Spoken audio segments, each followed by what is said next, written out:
Friend, स्वागत है आपका एनक्यू स्टडी यूट्यूब चैनल पर। सक्षमता परीक्षा के दूसरे चरण से संबंधित जीके जीएस का यह अगला मॉक टेस्ट सीरीज लाए हैं, जिसमें हम लोग जो है एक एक महत्वपूर्ण ऐसे प्रश्न देखेंगे जो पिछले सक्षमता पर आधारित होगा और इसमें आने के अधिकांश उसके चांस होंगे। तो आइए बिना देर किए हुए हम लोग चलते हैं, पहले प्रश्न को देखते हैं। हमारे स्क्रीन पर पहला प्रश्न आ गया है। प्रश्न है कि निम्नलिखित में से कौन सा स्वपोषी है, यानी इस जीव में से कौन सा एक ऐसा जीव है जो अपना भोजन खुद निर्माण करता है। इसमें जो है तितली, शैवाल, मशरूम और टिड्डा ऑप्शंस में है। तो यहाँ पर ऑप्शंस में तितली और टिड्डा की अगर बात किया जाए तो ये दोनों जो है कीट है, यानी जीव है, जंतु के श्रेणी में आएंगे। तो इस दोनों को अगर छोड़ दिया जाए तो फिर शैवाल और मशरूम बचते हैं। इसमें से शैवाल और मशरूम में से कौन ऐसा जीव है जो अपना भोजन खुद तैयार करता है। तो जो अपना भोजन खुद तैयार करता है उसको स्वपोषी कहते हैं। तो ऑप्शन नंबर बी इसका सही जवाब हो जाएगा कि शैवाल जो है वो अपना भोजन खुद तैयार करते हैं।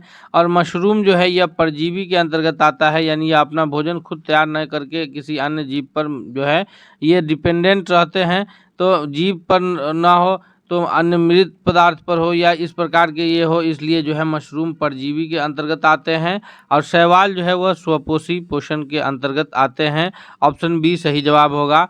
अगला सवाल है कि चेचक के टीके के लिए चेचक के टीके का विकास किसने किया था, यानी जो चिकन पॉक्स है उसके जो टीका जो इसका बना, इसको खोज करने वाले वैज्ञानिक कौन है।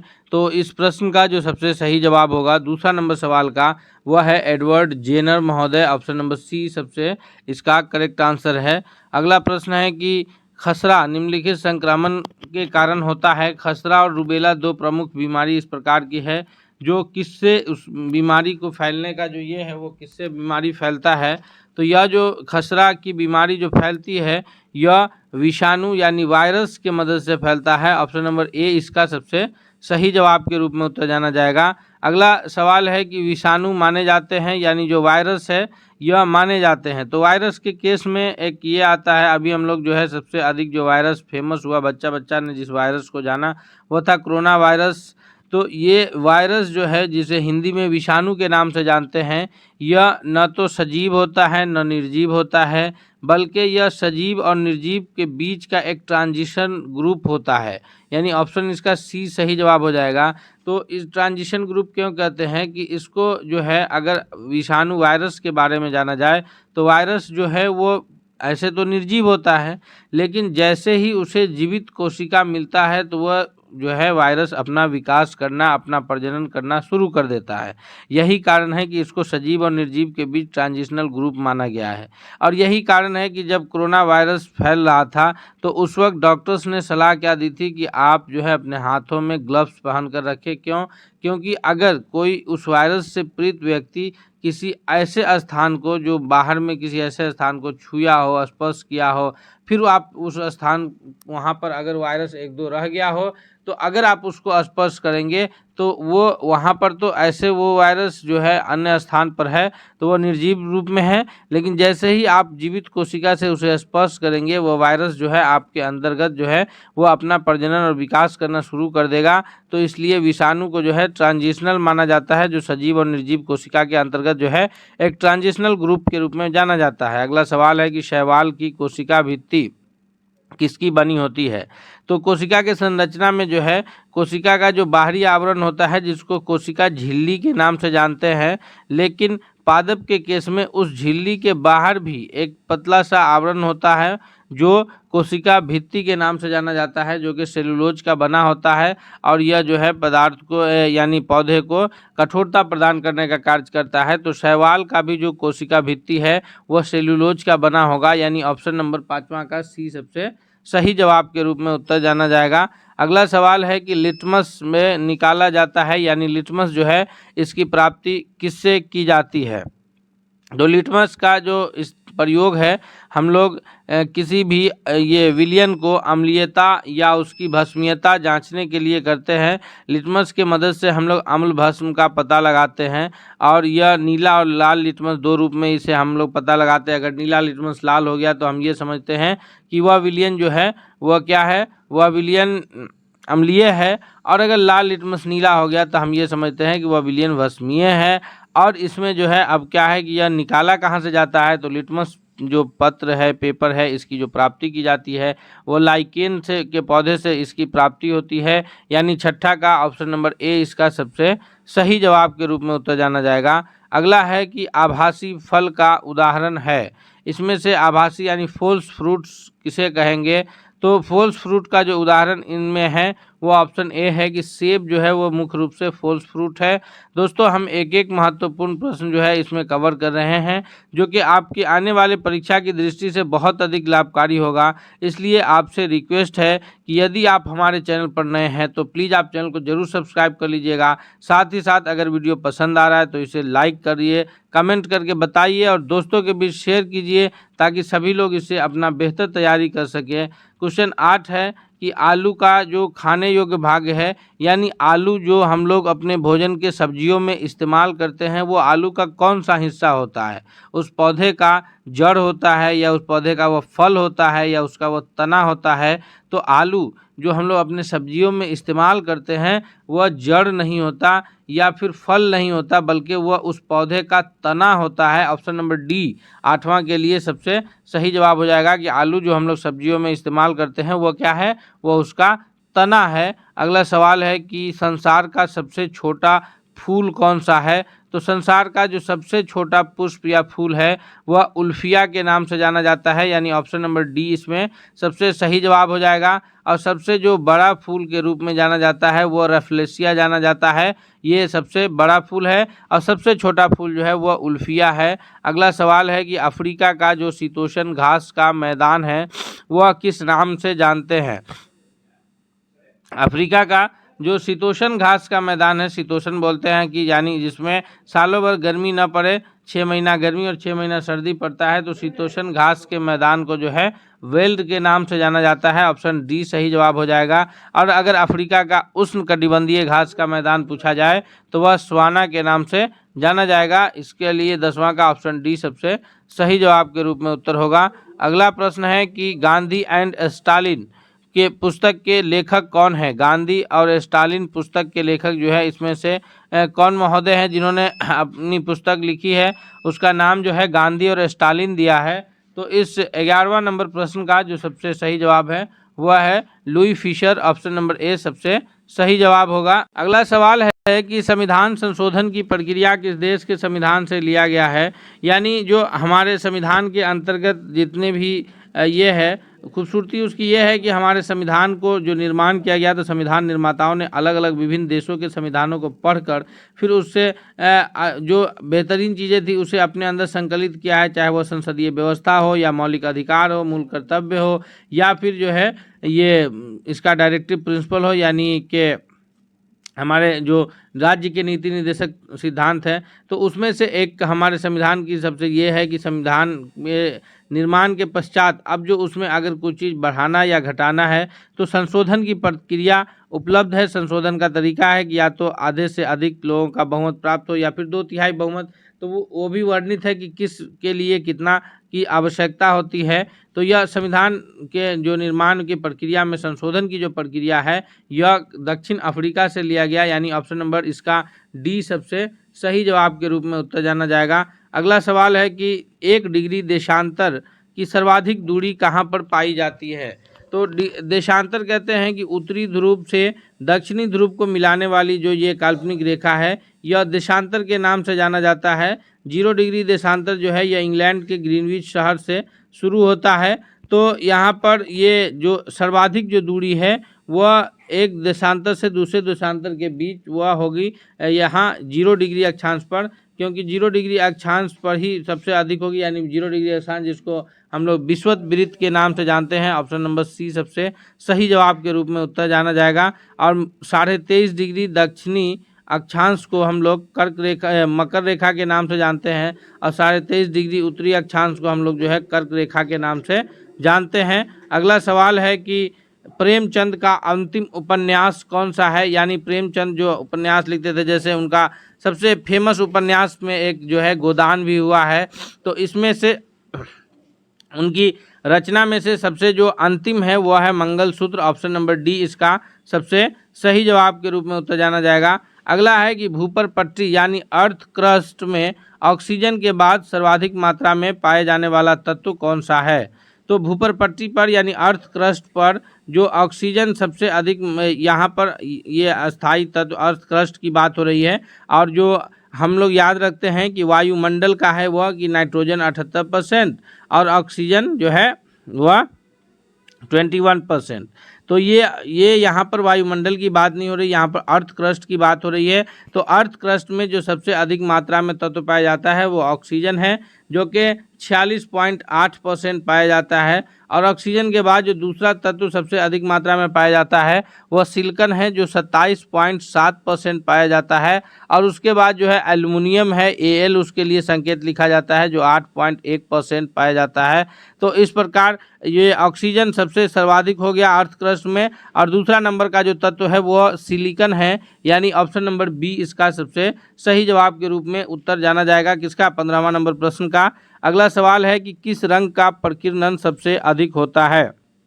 यानी श्वेत प्रकाश की किरण, जो सूर्य की जो किरण है जिसको श्वेत प्रकाश की किरण के नाम से भी जानते हैं, वह 7 रंगों का मिश्रण है जिसका विबग्योर यानी VIBGYOR, विबग्योर जो है V से वायलट, I से इंडिगो, B से ब्लू, G से ग्रीन, Y से येलो, O से ऑरेंज और R से रेड।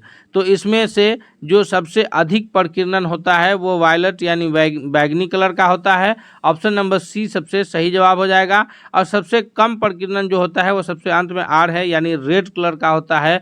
यही कारण है कि सूर्योदय और सूर्यास्त के समय हमें जो है ये मतलब आर दिखाई पड़ता रहता है, रेड कलर जो है सूर्य हमें दिखाई पड़ता रहता है, क्योंकि इसका प्रकीर्णन सबसे कम होता है, यह जल्दी पृथ्वी पर पहुंचता है, और सबसे कम प्रकीर्णन होने के कारण यह देर तक हमें दिखता रहता है। तो सूर्योदय और सूर्यास्त के समय जो सूर्य का जो आकार है वो लाल कलर दिखने का कारण यही है कि उस समय जो है मतलब बाकी किरणों का प्रकीर्णन होने के कारण वो पृथ्वी तक अभी नहीं पहुंची रहती है, और रेड की जो किरण है वो पहले पहुंच जाती है। और उसी प्रकार शाम में जो है बाकी किरणें प्रकीर्णन की वजह से पहले दिखना बंद हो जाती है, और रेड किरण कम प्रकीर्णित होती है, इसलिए लास्ट तक दिखती रहती है। अगले सवाल की ओर बढ़ते हैं। अगला सवाल है कि द्रव्यमान संख्या किसका योग है।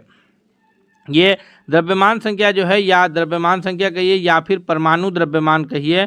तो परमाणु द्रव्यमान या द्रव्यमान संख्या जो है, परमाणु द्रव्यमान कहते हैं कि जो किसी भी परमाणु के नाभिक यानी उसके न्यूक्लियस में, परमाणु अगर इस प्रकार का है, गोल आकार का है, जिसके बीच में न्यूक्लियस है और फिर उसके चारों किनारे में कक्षा है, तो न्यूक्लियस में 2 प्रमुख तत्व पाए जाते हैं, एक प्रोटॉन और दूसरा न्यूट्रॉन, और कक्षा में पाया जाता है इलेक्ट्रॉन। तो इलेक्ट्रॉन का जो द्रव्यमान होता है वो लगभग निग्लिजिबल होता है, यानी एक हाइड्रोजन के द्रव्यमान के 1/1840वां हिस्सा होता है, तो उसको निग्लिजिबल माना जाता है द्रव्यमान, हाइड्रोजन के द्रव्यमान को।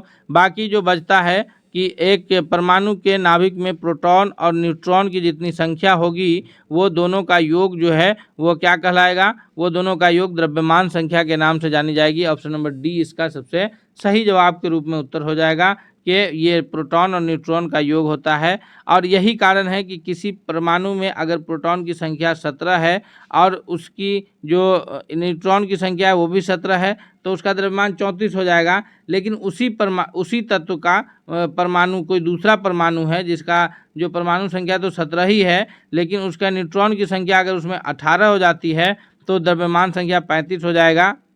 तो एक ही परमाणु का अलग अलग द्रव्यमान संख्या हो गया, एक का 34, यानी एक ही तत्व के एक परमाणु का 34 है और दूसरे परमाणु का 35 हो गया। तो इस प्रकार उस तत्व को जो है समस्थानिक के रूप में जाना जाता है। समस्थानिक और संभारिक से भी प्रश्न बनते हैं। अगले प्रश्न की ओर बढ़ते हैं दोस्तों। क्वेश्चन है कि तिलचट्टा निम्नलिखित में से किस श्रेणी का जंतु है। यानी तिलचट्टा जो है वो शाकाहारी माना जाता है, मांसाहारी माना जाता है या फिर सर्वाहारी के रूप में जाना जाता है। तो तिलचट्टा शाकाहारी या मांसाहारी की श्रेणी में नहीं आता, बल्कि वह एक सर्वाहारी जंतु की श्रेणी में आता है। ऑप्शन इसका सी सबसे सही जवाब के रूप में उत्तर जाना जाएगा। अगला है कि निम्नलिखित में से कौन एक जलीय आहार श्रृंखला है। जलीय आहार श्रृंखला का मतलब यह है कि जलीय जीव के लिए जो आहार श्रृंखला है वो कौन सा है। तो जलीय जीव के लिए जो आहार श्रृंखला है वो सबसे पहले शैवाल, फिर जलीय, फिर कीट मछली, क्योंकि बाकी जो है जैसे घास बकरी शेर ये तो होगा नहीं, उसके ये तो जो है स्थल के श्रेणी में आ जाएगा। घास जलीय कीट, मछली मनुष्य, घास मछली और मनुष्य। तो इस प्रकार जो है यहाँ पर सही कूट जो है जलीय आहार पूछा जा रहा है। अगर हम लोग को स्थलीय आहार पूछता तो हम लोग ए या सी करते या डी, तो यहाँ पर ऑप्शन नंबर बी इसका केवल सबसे सही जवाब के रूप में उत्तर जाना जाएगा। अगले प्रश्न की ओर बढ़ते हैं। क्वेश्चन है कि स्टील को कठोरता प्रदान करने के लिए मिश्रण में मिलाया जाता है, यानी स्टील जो स्टेनलेस स्टील है वो हार्ड होता है, अन्य जो धातु के जो सामान होते हैं उससे अधिक हार्ड होता है। तो इसको कठोरता प्रदान करने के लिए इसमें किस चीज़ को मिलाया जाता है? तो इसमें मिलाया जाता है मैग्नीज की मात्रा को। ऑप्शन नंबर बी इसका सबसे सही जवाब होगा। दोस्तों हम लोग अभी तक 20 प्रश्नों को इसमें अभी कवर किए हैं। हम आगे भी इसमें वीडियो के अंत तक आप बने रहिएगा, विभिन्न प्रकार के प्रश्नों को कवर करेंगे। आपसे रिक्वेस्ट है कि यदि आप हमारे चैनल पर नए हैं तो प्लीज़ आप चैनल को जरूर सब्सक्राइब कर लीजिए, और साथ ही साथ अगर आपको वीडियो पसंद आ रहा है तो लाइक करते हुए दोस्तों के बीच शेयर करना नहीं भूलिएगा। हम लोग क्वेश्चन 21वां कर रहे हैं कि राष्ट्रपति के अध्यादेश जारी करने की शक्ति किस अधिनियम के द्वारा दी गई है?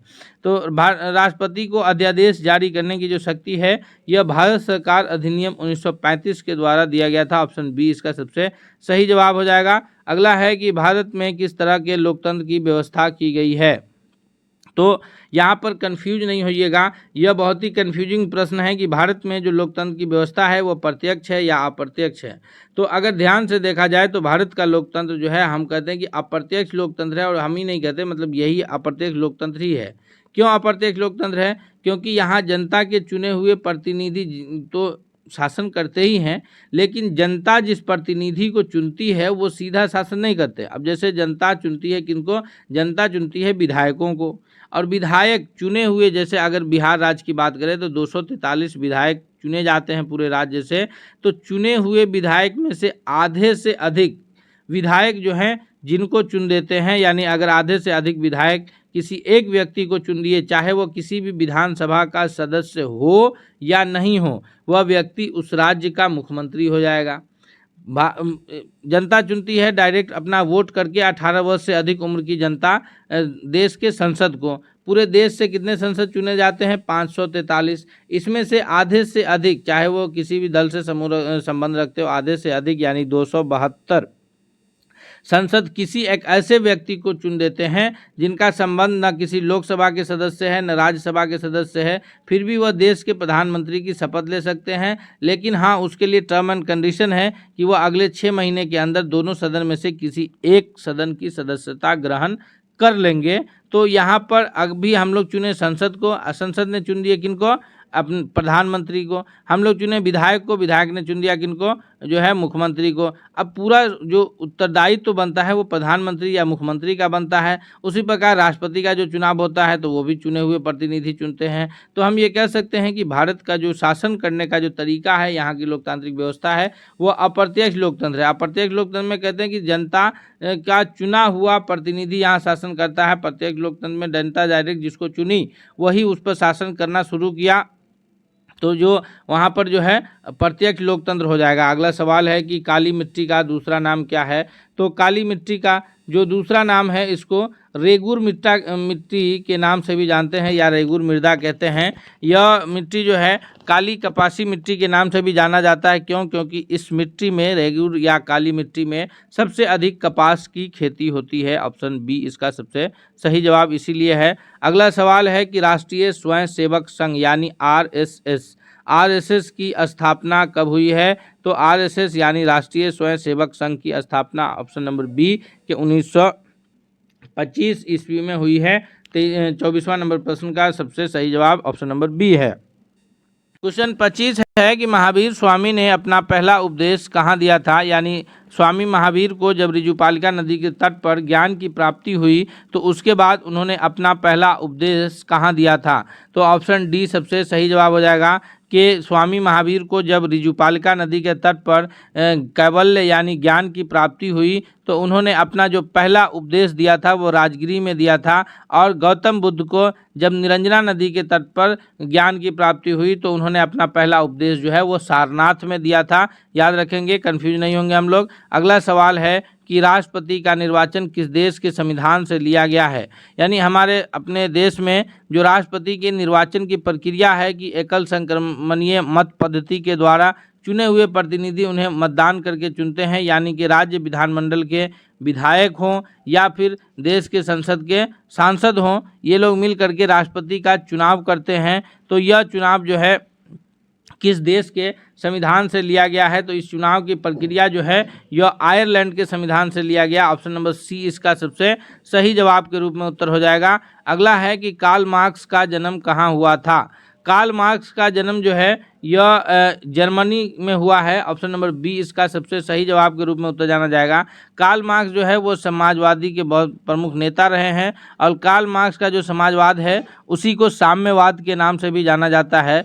कार्ल मार्क्स ने एक पुस्तक की रचना की है, यानी एक पुस्तक लिखे हैं जिसका नाम दास कैपिटल है। उसे जो है समाजवादियों का बाइबिल के नाम से भी जाना जाता है, याद रखेंगे। अगला सवाल है कि ऋग्वेद में सर्वाधिक बार वर्णित नदी कौन सी है, यानी ऋग्वेद में सबसे अधिक बार किस नदी का वर्णन हमें मालूम होता है।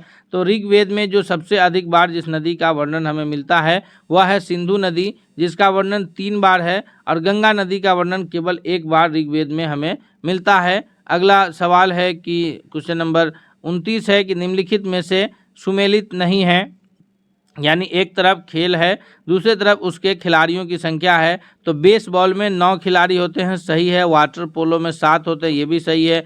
खो खो में 9 खिलाड़ी होते हैं, ये भी सही है। लेकिन जिम्नास्टिक में 6 खिलाड़ी होते हैं, यह गलत है। जिम्नास्टिक में जो खिलाड़ियों की संख्या होती है वो 8 होती है, यानी ऑप्शन नंबर डी सही जवाब हो जाएगा। चूँकि पूछा जा रहा है कि जो सुमेलित नहीं है, तो सुमेलित नहीं है कौन, ऑप्शन डी, इसलिए सही जवाब हो जाएगा ऑप्शन डी। नेक्स्ट सवाल है कि पृथ्वी के सतह पर सबसे ऊपरी परत को क्या कहा जाता है। तो पृथ्वी के सतह के सबसे ऊपरी परत को तो क्रस्ट के नाम से जानते हैं, हम सभी जान रहे हैं। ऑप्शन सी इसका सही जवाब होगा। अगला सवाल है कि पार्श्वनाथ जैन धर्म के कौन से तीर्थंकर थे। तो पार्श्वनाथ जो है जैन धर्म का जो ये समझिए कि शुरुआत है वो ऋषभदेव से हुआ है। उसके बाद जो है अलग अलग कुल 23 तीर्थंकर हुए हैं और तब जाकर के 24वें और अंतिम तीर्थंकर के रूप में स्वामी महावीर का नाम आता है। तो स्वामी महावीर से जो जस्ट पहले के जो तीर्थंकर हैं वो पार्श्वनाथ के नाम से जाने जाते हैं, यानी ऑप्शन नंबर सी 23वें तीर्थंकर के रूप में जाने जाएंगे। क्वेश्चन 24 है कि मोमबत्ती का पिघलना कौन सा परिवर्तन है। तो दोस्तों मोमबत्ती में मोम का जो पिघलना है यह परिवर्तन अलग है, लेकिन उसमें बत्ती का जलना एक अलग परिवर्तन है। तो जिस पदार्थ में कोई परिवर्तन आए और परिवर्तन के पश्चात हमें वो परिवर्तन काल्पनिक हो, थोड़ी देर के लिए हो, फिर पुनः उसे हमारे ओरिजिनल पदार्थ की प्राप्ति हो जाए, तो उसको कहते हैं भौतिक परिवर्तन यानी फिजिकल चेंज। और जो परमानेंट परिवर्तन आ जाए, परमानेंट चेंजिंग आ जाए, उसके बाद उसको हम चाह करके भी पुनः वापस उसी रूप में नहीं ला सकते हैं, वो हो जाता है रासायनिक यानी केमिकल परिवर्तन। जैसे पानी से बर्फ बना और बर्फ से पुनः पानी, तो अगर पानी से बर्फ बन जा रहा है तो बर्फ जो है वो भौतिक परिवर्तन है, क्योंकि बर्फ गर्म होकर के फिर पानी बन जाएगा। लेकिन दूध से अगर दही बन गया तो दही जो है वो भौतिक परिवर्तन है, क्योंकि दही से हम पुनः दूध की प्राप्ति नहीं कर सकते हैं। उसी प्रकार मोमबत्ती का जो पिघलना है वो भौतिक परिवर्तन आएगा, क्योंकि मोमबत्ती को फिर से दूसरे बत्ती में लगा के हम उस मोम का प्रयोग कर सकते हैं। ऑप्शन बी सही जवाब होगा। तो नेक्स्ट है कि राणा प्रताप सागर बांध किस नदी पर स्थित है। तो राणा प्रताप सागर बांध जो है यह इसमें से चंबल नदी पर स्थित है, यानी ऑप्शन सी सबसे इसका सही जवाब हो जाएगा। दोस्तों एक एक महत्वपूर्ण सभी अलग अलग विषयों से प्रश्नों का हम इसमें संकलित किए हैं। आप वीडियो के अंत तक बने रहिएगा। इसलिए आपसे रिक्वेस्ट है कि यदि आप हमारे चैनल पर अब तक नए हैं, सब्सक्राइब नहीं किया है, तो प्लीज़ आप चैनल को सब्सक्राइब करते हुए बेल आइकन को दबा लीजिए, ताकि कोई भी अपडेट्स आए तो आप तक पहुंचे। और वीडियो पसंद आ रहा है तो लाइक कीजिए, कमेंट करके बताइए और दोस्तों के बीच भी शेयर कीजिए, ताकि उनकी भी तैयारी हो जाए। प्रश्न है कि मौर्य साम्राज्य की राज्य में जो मुद्रा को किस नाम से जाना जाता था। तो मौर्य साम्राज्य जिसकी स्थापना चंद्रगुप्त मौर्य ने किया था, उनके शासनकाल में उनके राज्य में जो मुद्रा को जाना जाता था वो पन के नाम से, यानी ऑप्शन नंबर डी सबसे सही जवाब हो जाएगा। अगला सवाल है कि शहनाई वादक जो उस्ताद बिस्मिल्लाह खां हैं। तो ये बहुत ही फेमस उस्ताद बिस्मिल्लाह खां हुए हैं, इनका संबंध बिहार से ही रहा है। तो इनका ओरिजिनल नाम क्या है? शहनाई वादक बिस्मिल्लाह खां का जो ओरिजिनल नाम है वो कमरुद्दीन खान है। याद रखिएगा, ऑप्शन नंबर बी इसका सबसे सही जवाब हो जाएगा कि उस्ताद बिस्मिल्लाह खां का संबंध किससे है? शहनाई वादन से है। ओरिजिनल नाम इनका कमरुद्दीन खान है। नेक्स्ट सवाल है कि भारत में पहली बार पंचायती राज व्यवस्था की शुरुआत किस राज्य ने किया था? तो पंचायती राज व्यवस्था तो अभी कई राज्य में चल रहा है, बिहार में भी पंचायती राज व्यवस्था लागू है, लेकिन भारत में यह व्यवस्था पहली बार जो शुरू किया है वह राजस्थान राज्य से शुरू हुआ है। ऑप्शन नंबर बी इसका सबसे सही जवाब के रूप में उत्तर जाना जाएगा। अगला है कि कोयला किस चट्टान से पाया जाता है? तो कोयला जो है यह पाया जाता है किससे? अवसादी चट्टान से। ऑप्शन बी इसका सबसे सही जवाब होगा। कोयला का दो प्रकार का समूह है, एक गोंडवाना लैंड और एक ये, तो उसके और 4 किस्में हैं कोयला के, कि उसमें है एंथ्रेसाइट, बिटुमिनस, लिग्नाइट और पीट। इसमें से सबसे अच्छा क्वालिटी का जो कोयला है वो एंथ्रेसाइट के नाम से जाना जाता है, और सबसे जो मतलब बेकार किस्म का कोयला है वो पीट के नाम से जाना जाता है। अगला है कि ऋग्वेद आर्यों की भाषा क्या थी? यानी ऋग्वैदिक आर्य जो लोग आए उनकी भाषा पाली, प्राकृत या संस्कृत थी। तो ऑप्शन सी सही जवाब हो जाएगा कि ऋग्वेद आर्यों की जो भाषा थी वह संस्कृत भाषा थी। अगला प्रश्न है कि स्टार्टअप इंडिया की शुरुआत कब हुई है? तो यह स्टार्टअप इंडिया की शुरुआत जो है यह वर्तमान जो सरकार का गठन 2014 से मोदी सरकार का जो गठन हुआ है उसके बाद हुई है। तो इसका जो सही जवाब हो जाएगा वह ऑप्शन नंबर डी कि 2016 में स्टार्टअप इंडिया की शुरुआत हुई है। नेक्स्ट सवाल है कि महात्मा गांधी को अर्धनग्न फकीर कौन कहता है? तो महात्मा गांधी को अर्धनंगा फकीर यानी एक ऐसा फकीर कहा जिसके बदन पे कपड़ा न हो, आधा नंगा रहता हो, यह फकीर कहा किसने? तो यह फकीर जो है विंस्टन चर्चिल ने कहा था। ऑप्शन ए इसका सही जवाब हो जाएगा। और ये बहुत एक फेमस ये हुआ कि जब महात्मा गांधी गए इंग्लैंड और वहाँ बुलाए गए तो ये उसी प्रकार से जैसे हिंदुस्तान में रहते थे कि एक धोती पहने आधा उसी को लपेटे रहते थे, तो विंस्टन चर्चिल ने इन्हें हंस करके कहा कि तुम्हारे बाकी के कपड़े क्या हो गए? तो एक साहस के कारण जो है एक इतनी साहस थी इनके अंदर कि इन्होंने साफ कहा कि जो हमारे देश के कपड़े थे महोदय वो तो आप चुरा करके ले आए हैं, तो हम नंगे ना रहें तो कहाँ से कपड़े पहनेंगे। और यही कारण है कि महात्मा गांधी फेमस हुए। यानी गांधी जो अगर गांधी बना है तो उसके पीछे उसकी पूरी ये कहानी है कि उसके अंदर का साहस, दृढ़ संकल्प उसे गांधी बनाया है, जिसे एक दिन में हम लोग मार करके ख़त्म नहीं किया जा सकता है। गांधी एक विचार है। तो इस प्रकार दोस्तों यहाँ पर 40 महत्वपूर्ण प्रश्नों को हम लोग इसमें कवर किए हैं। हम उम्मीद करते हैं कि यह आपके परीक्षा की दृष्टि से बहुत लाभकारी साबित होगा। साथ ही साथ आपके रिक्वेस्ट है कि यदि आप चैनल पर नए हैं तो सब्सक्राइब कीजिए, बेल आइकन को दबाइए। वीडियो पसंद आया तो आप कमेंट करके बताइए, और अगर किसी अन्य विषयों पर आपको वीडियो की आवश्यकता है तो वो भी बताइए। हम मिलते हैं अगले सेट के साथ, तब तक के लिए बहुत बहुत धन्यवाद।